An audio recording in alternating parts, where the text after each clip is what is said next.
I've been talking a lot on Snapchat, Instagram, and here on YouTube about the 2 key revision techniques I recommend you use for exams. The first is active recall. The second is spaced repetition. I've linked videos in the description with explanations and examples of these techniques in action. Take a look and think about how you can apply them to your own work. What's great about these 2 techniques is they really do work, as proven by scientists and psychologists through the years, and they can be applied to any subject matter. In this video, I'm going to give you 3 things you can do to use them both more effectively.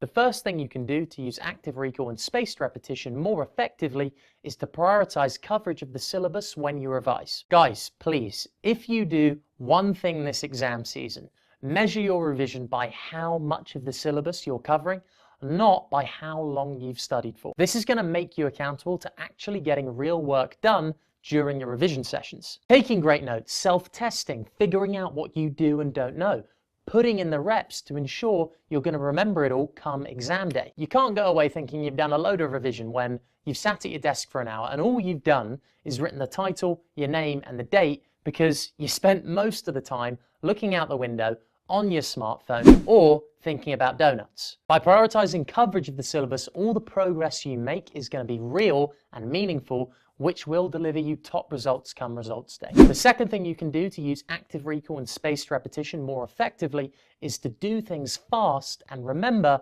forgetting something really shows you're doing it right and making your brain work. Every time you do a revision session, approach it with the aim of getting things done fast. This is so you'll be able to self-test on the areas of the subject you have identified you need to work on the most number of times in the lead up to the exam. Bosh notes out quickly, condense revision guide or textbook pages into bullet points you'll need to know for the exams. Actively write things down. Here's a tip for you. Don't just think about the letters or words you're writing. Think about what those words mean and how they relate to the topic you're revising. Now, you might be saying, exam coach, mate, cheers. That's pretty obvious. Okay, the reason I mention it is because when I took a proper look at how I was taking notes, I realized that most of the time, my mind wasn't focused on what the notes meant. Instead, it was focused on just copying the text from one place to another, which didn't help me understand things any better. After you've taken notes, transfer those bullet points to questions and answers on the front and back of flashcards. I make it right, I'm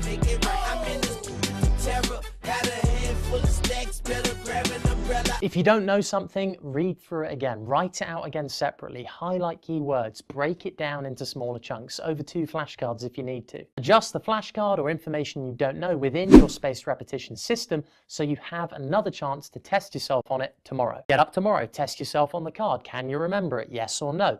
Read through the card again, write it out again, highlight the keywords again, then test. Again, walk around, say it out loud, throw a ball around, swing a golf club if you need to. I'm talking chipping green style, no 400-yard Happy Gilmores, please. You like that?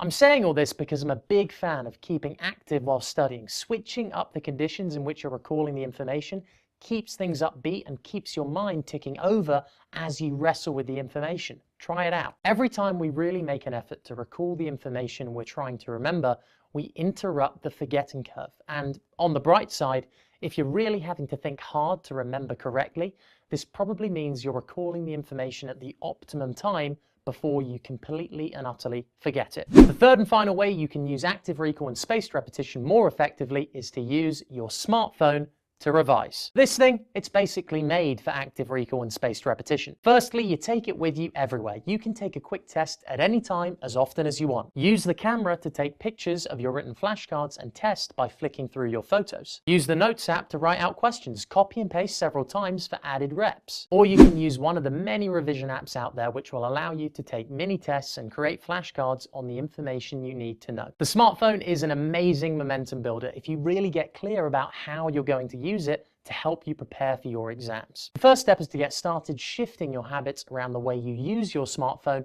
during exam season. To summarize, it is consistency over an extended period of time that really wins the exam race. Thanks for watching, and remember to watch those videos on active recall and spaced repetition in the description below. If you found this video useful, give it a like. Any questions, stick them in the comments. If you want more videos like this in the lead up to your exams, subscribe. I'm checking out.